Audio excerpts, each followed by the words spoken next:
Hello everyone, आप सभी कैसे हैं। मैं आपका मित्र एससी कानोजिया एक बार फिर आपके सामने एक नए टॉपिक के साथ हाजिर हूँ।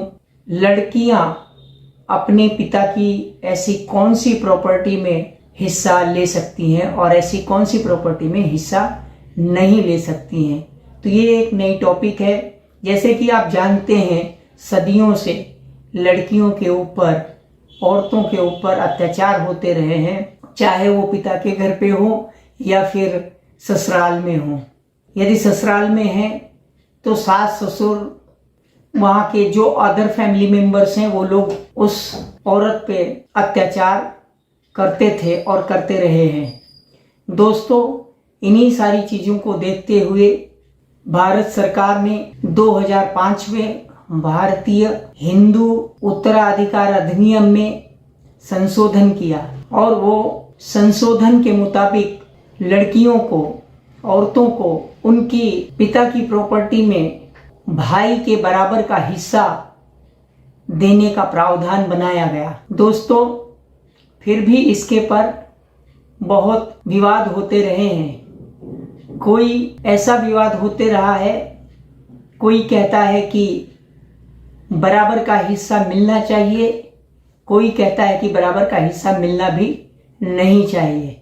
जब लड़की की शादी हो जाती है तो उसके मायके वाले यानी माँ बाप अपने फैमिली का उसे हिस्सा नहीं समझते हैं। हालांकि 2005 के संशोधन के बाद ऐसा कहा गया कि यदि उस लड़की की शादी हो गई है तो भी वो अपने माँ बाप के यहाँ अपनी फैमिली का वो एक हिस्सा है। तो दोस्तों, आज हम टॉपिक पे बात करेंगे कि कौन सी ऐसी प्रॉपर्टी में लड़की की शादी हो गई है या नहीं हुई है, तो ऐसी कौन सी प्रॉपर्टी में अपने पिता की प्रॉपर्टी में हिस्सा ले सकती है और अपने पिता की प्रॉपर्टी में हिस्सा नहीं ले सकती है। तो दोस्तों, वीडियो को शुरू करने से पहले यदि आप लोग मेरे इस चैनल पे नए हैं तो इस चैनल को प्लीज सब्सक्राइब कर लीजिए और बेल आइकन दबाना ना भूलें ताकि इस वीडियो की नोटिफिकेशन सबसे पहले आपको मिले। दोस्तों, चलिए शुरुआत करते हैं इस वीडियो को और समझते हैं कि ऐसी कौन सी प्रॉपर्टी में बेटी अपने पिता की प्रॉपर्टी में हिस्सा ले सकती है और कौन सी प्रॉपर्टी में हिस्सा नहीं ले सकती है।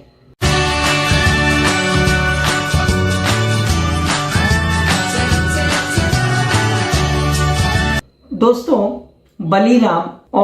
बलीराम का एक बेटा है खिलावन, एक लड़की है आरती, दूसरी लड़की है ज्योति।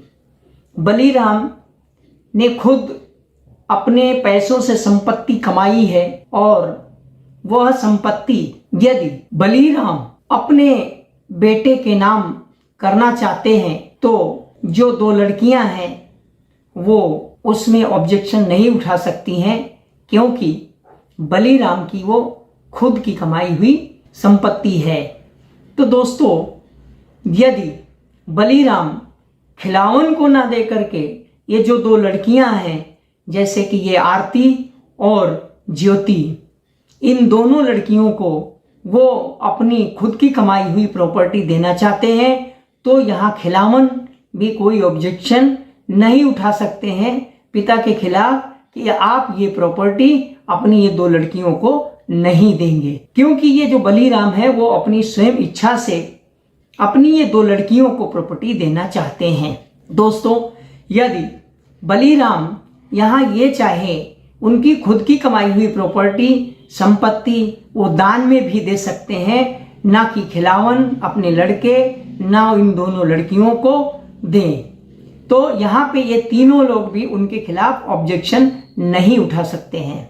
दोस्तों, यदि बलीराम जब तक जिंदा है तब तक ये जो उनकी खुद की कमाई हुई संपत्ति है वो जिंदा रहते हुए यदि कोई वसीयत इन तीनों में से किसी के एक नाम करते हैं तो उनमें से समझिए खिलावन के नाम कर रहे हैं, वसीयत कर रहे हैं, तो उसमें आरती और ज्योति कोई ऑब्जेक्शन नहीं उठा सकते हैं, क्योंकि वो अपनी स्वयं इच्छा से खिलावन को क्या दे रहे हैं, वसीयत बना के दे रहे हैं और उनको गिफ्ट भी दे सकते हैं। तो इन दोनों में आरती ज्योति कोई भी ऑब्जेक्शन नहीं उठा सकते हैं। उसी तरह से आरती और ज्योति के फेवर में यदि बलीराम गिफ्ट या वसीयत करते हैं तो खिलावन उनके खिलाफ ऑब्जेक्शन नहीं उठा सकते हैं। यदि बलीराम अपनी पत्नी के नाम से वह प्रॉपर्टी करना चाहते हैं तो वो अपनी पत्नी के नाम से भी प्रॉपर्टी कर सकते हैं।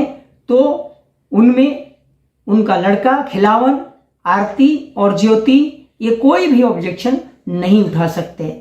दोस्तों, यदि बलीराम कोई भी वसीयत किए बगैर या गिफ्ट किए बगैर या कोई भी ऐसी दान किए बगैर एक्सपायर हो जाते हैं, उस वक्त ये प्रॉपर्टी तीनों में बराबर के हिस्से के रूप में बांटी जाएगी और ये तीनों जो है खिलावन, आरती और ज्योति और यदि उनकी पत्नी रह जाती है, बलीराम की पत्नी विधवा है, तो उनको भी उतनी ही प्रॉपर्टी बराबर का हिस्सा चारों में बट जाएगा।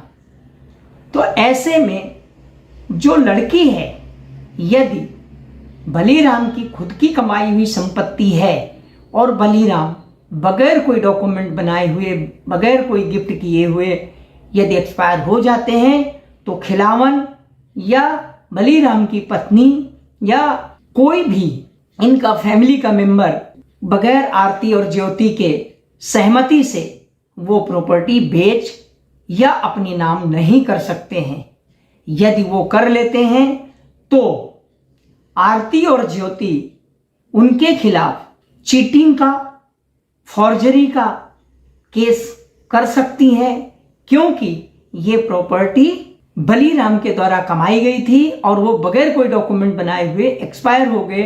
इसलिए ज्योति और आरती की उतनी ही हिस्सेदारी है जितनी कि खिलावन की। तो बगैर आरती और ज्योति या उनकी जो पत्नी विधवा है, उनकी सहमति से खिलावन उस प्रॉपर्टी का न तो बेच सकता है, ना तो किसी के नाम या उसकी खुद की पत्नी के नाम या अपने बच्चों के नाम कर सकता है। तो दोस्तों, यदि ये वीडियो आपको अच्छा लगे तो इसे लाइक जरूर करिएगा और अपने दोस्तों में इसे शेयर कीजिए और कमेंट्स बॉक्स में कमेंट्स लिखना ना भूलें और मेरे इस चैनल को सब्सक्राइब कीजिए, बेल आइकॉन दबाना ना भूलें ताकि हर छोटी मोटी जानकारी की नोटिफिकेशन सबसे पहले आपको मिले। थैंक यू, धन्यवाद, जय भारत, जय हिंद।